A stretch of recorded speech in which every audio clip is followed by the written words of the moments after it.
it's amazing that, not only do we beat ourselves up about it, because we do, we feel guilty. We feel like we're doing something wrong. We feel selfish. Oh, I'm a bad mom, right? But so not only do we do that to ourselves, but then we have to deal with the judgment of other people. Yep. And so this is why women are freaking tired, because they don't feel like they have permission to prioritize their own needs, and they're burnt the hell out.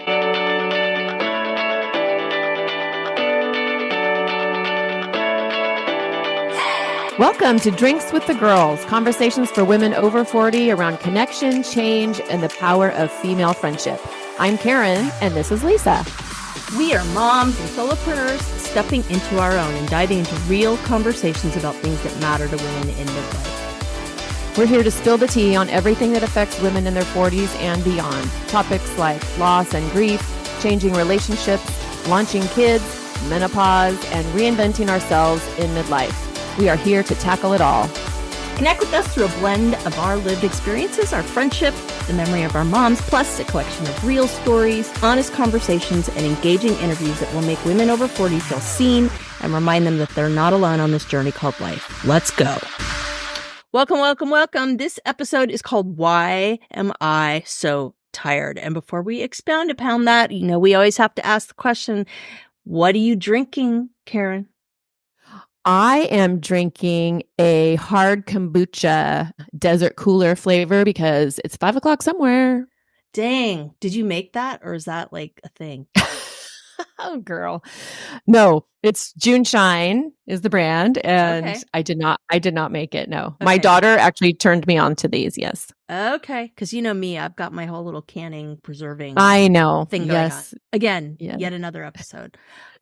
So I am drinking. What are you drinking, Lisa? You're going to be so proud of me. You know what I'm drinking? I am drinking a Coke Zero.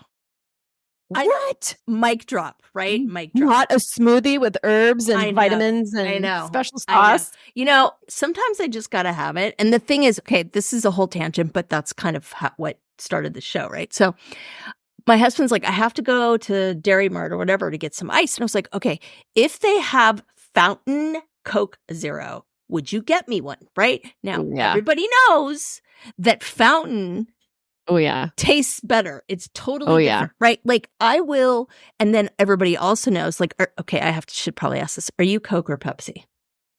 You know what? To be honest with you, I am such not soda person that I could do either. Okay. So that might be blasphemy, but yeah, I'm about to like remove any possibility that Pepsi will ever be our sponsor, but there you go. So I am more of a Coke person. I will tell you, I had to like cut way down, right? Like this is a Cookie Monster sometimes treat for me. But one thing I really am obsessed about is, did you know that the Coke at McDonald's has a different recipe than anywhere else? McDonald's literally has its own recipe. Like they bring it in there. I swear to God, I was talking craziness. I know, right? So like every once in a while when I want to feel naughty and it's the middle of the day and like doing shots of whiskey would be wrong, I'll sneak off and do that. And that's like my little like pleasure thing. So at any rate, so speaking That's pretty naughty, girl. I know, right? Like, oh my God, I'm going to run naked down the street. God help me, right? But the point is, right? Sometimes I do that when I need a break and I'm, wait for it, tired, right? So that is why we called this episode, Why Am I So Tired? Because holy mother of God, anybody feel us on this? I got to tell you, I'm exhausted today, actually, in real life. I don't know if you are, but I think that this is going to be a very relatable topic for everyone on so many levels. I think so too. And I am definitely not as exhausted on the daily like I used to be because I'm an empty nester. So I'm not, in the trenches every day like you are. But when the kids and grandkids come to visit, even just my adult kids who are in their late 20s, it's still, I fall right back into it, but I've worked really, really hard on setting my boundaries, protecting my peace, prioritizing my needs the older that I've gotten. And so I've been really purposeful about just hanging up that superwoman cape. Yeah, I'm still in that super tired phase, like superwoman, like tattered cape, bring it on kind of phase. But I need to give myself a break because I did have surgery 6 months ago. I have some big things going on in my life. Long story for another episode, which I think that might be my refrain from here on out because I feel like I'm saying this like a freaking broken record. So long story, another episode. Next year, things are going to smooth out quite a bit. I'll have a senior and a freshman. Oh, wow. And I'm looking forward to things kind of coming down many notches on that front. But I do have to say that I was definitely not prepared for the exhaustion of all the things when I became a parent. I think I thought in my poor delusional mind, like, I got this. I just got to get my kids through being littles and then things are going to get better. And mine are 14 and 17. Right? She's laughing, right? Because she knows, right? So mine are 14 and 17 now, and I'm still freaking tired. Oh yeah, girl. I think the teens, like it's like being tired on steroids. Honestly, it's just a different tired. When they're little, I feel like it's a physical tired because you're doing the things. And as they get older, it's more a physical and emotional tired. But I feel like, women were sold a bill of goods, like maybe starting in the 80s when they told us we can do it all. Feminism was gaining momentum and we had access to education and more employment opportunities and the gender roles were shifting. So okay, they told us we could do it all, but nobody stepped up to help us do it all. Like we still had to keep the same amount of things on our plates and then add some. 100%. And I can remember, actually, I just got this image of my mom. When she was getting her master's in counseling. So I don't know if y'all know anything about Los Angeles. Karen and I both grew up there, but there's always traffic. There's like never a time when there isn't traffic. And she used to drive like an hour and a half after she worked all day to do classes on Monday and Tuesday. And then like eat her dinner in the car and then come back and do it all over again and do all the things. And I saw a meme the other day. It was like, I would say maybe 70s or 80s, like early Dolly Parton, right? And she's sitting there sleeping, sitting up, right? Big hair, the whole thing. And at the bottom it said, "It is getting harder to tumble out of bed and stumble to the kitchen and pour myself a cup of ambition," right? Like, we love Dolly. Oh my God, ain't that the truth, right? So, and I remember reading articles by people like Demi Moore, right? Like that famous cover she did where she was like painted naked and she's like, "Oh, I have 3 kids, I have a career, like I got it all, no problem." It's like, girl, you have a nanny, you have a maid, you have a personal assistant. Like this is the life Photoshop of all life Photoshops. Like, come on, let's get real. So unrelatable. And, women without all the support, they have to do that balancing act of all the roles and all the responsibilities, and especially if they are a working mom.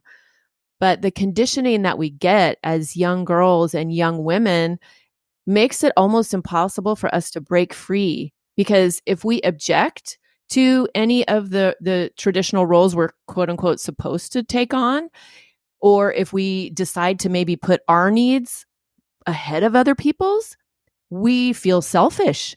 And society supports that. Like there are people that would tell us we were a selfish mom if we prioritized our own needs. Yeah, for sure. I mean, I know that, and again, long story, another episode, but right now, I don't know when y'all are listening to this, but there's this huge controversy about the Chiefs kicker and what he said at this Catholic graduation. And it's been really interesting because I have really good friends who have a daughter there when they're in person and they're very, conservative and that's the lifestyle they live in. It's really interesting to hear their point of view versus what other people think of as appropriate, right? And wherever you end up on that spectrum, I do think it's really, I mean, it's blowing up all over social media. And I think that's because you nailed it. Like this is a very, very charged topic of what that is and what gender roles are and what that means and how society kind of what we expect with that. Yeah. It's just gendered expectations that we are the caregivers for the children and the parents, which is you and I are both finding this out. And I mean, not that we don't want to do it or not that it doesn't feel, being a mother was one of my greatest joys on the planet, right? For sure, for sure. But our generation, I feel like we didn't have a choice. Yeah. Like, I don't know. Did you ever feel like not being married or not having kids was a choice. And we'll talk more about this, but I definitely think it was very different from me because how old were you when you got married? 26. Yeah, I was 36. Mhm. No, 38, right? So very, very different. Yeah. And so for me at that point, I still wanted to get married and have kids, but I also just didn't want to do it to do it. So for me, it was more about like, am I ever going to find that person to do this with? And I think for me, I was like, I waited so long that I didn't even think about this part. And then that hit me like a ton of bricks. Like I was not ready for all those questions and those kind of societal gotchas. But boy, I soon learned. Yeah. Like I was never angry or upset as a young woman, like, oh, I have to get married. Brr, brr, brr. It's not like I was in an arranged marriage or something, but Yeah. it's like, just looking back, I don't ever recall myself even having a dialogue with myself about, Oh, yeah. do I want to have kids? Yeah. Yeah. It was definitely like, what's that old nursery rhyme, right? About two in the baby carriage, or I'm butchering it. Like, but yeah, no, but I mean, yeah, for sure. That was like, that's what you do. Right. And that's like, that's the steps. That's the equation. Yeah.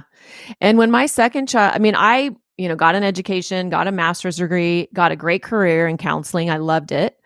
Then got married, had a child, and then had another child. And so when my second was born, I just felt very inept at trying to do things well on either front, the home front or the job front. So my ex-husband and I just decided together that I would stay home because he made way more than I did.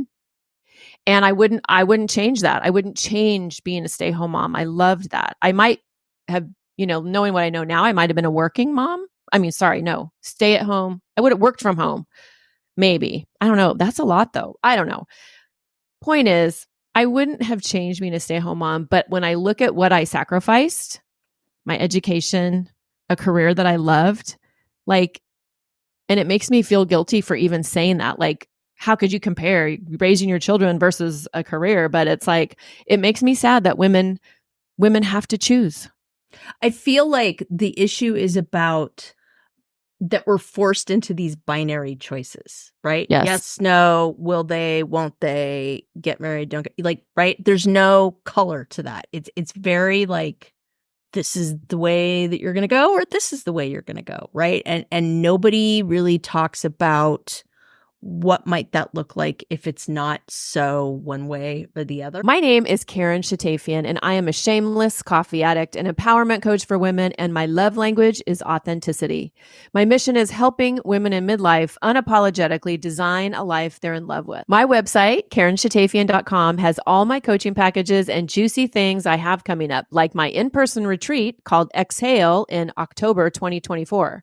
You can find me on Facebook and Instagram talking about ways women can show up for themselves after decades of showing up for everyone else. Join me as we throw off the shackles and live our best freaking lives. I never felt like our generation kind of got the commentation on that, right? Like it was like, okay, this is the option, this is what you're doing, but it was never like, oh, and by the way, if you choose this, blah, blah, blah, blah, versus if you choose this. So really, like, come on, like, what are you going to choose? Kind of. And I think, the younger generations coming behind us are doing I feel like they're just challenging the things. They're challenging the gender norms. And, women are choosing whether or not they want to be married or have children. And I'm here for like making a conscious choice into how you best want to live your life. Yeah, for sure. Now tell me more about this whole Gen Z thing, because I don't really live in that world. I don't have a window into that. So I'm interested to hear.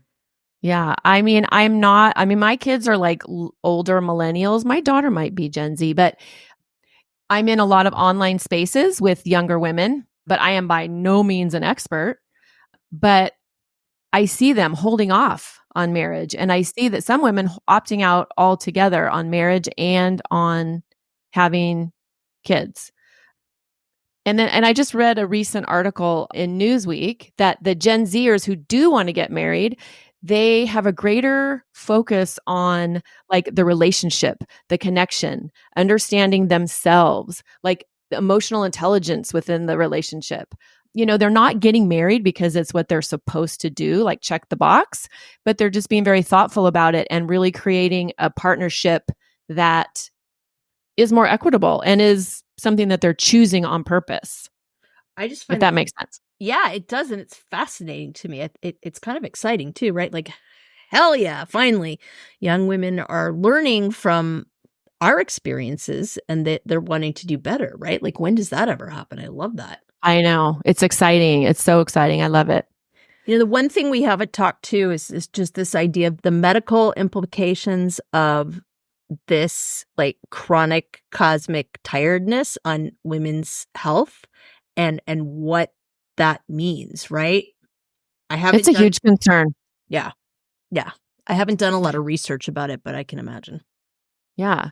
I mean, physically, emotionally, mentally, like we've lived it. Like keeping all the balls in the air takes a lot of freaking energy.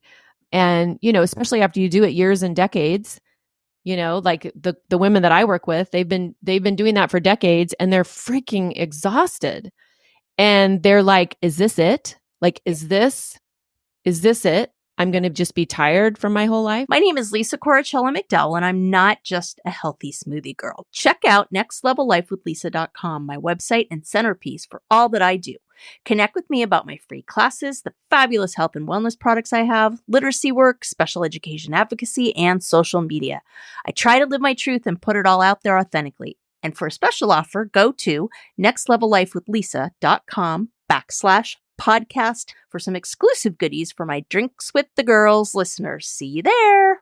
I think in my mind, when I'm tired, it's just about me and my situation. Like, I don't have this ability to kind of be like, oh, well, this is like a cosmic thing. This is, like, and I've realized that in the last few years, like it's gotten more, what do I want to say? I've seen more articles and things about this, right? And this idea of that cognitive and mental load that women carry and what that means, right?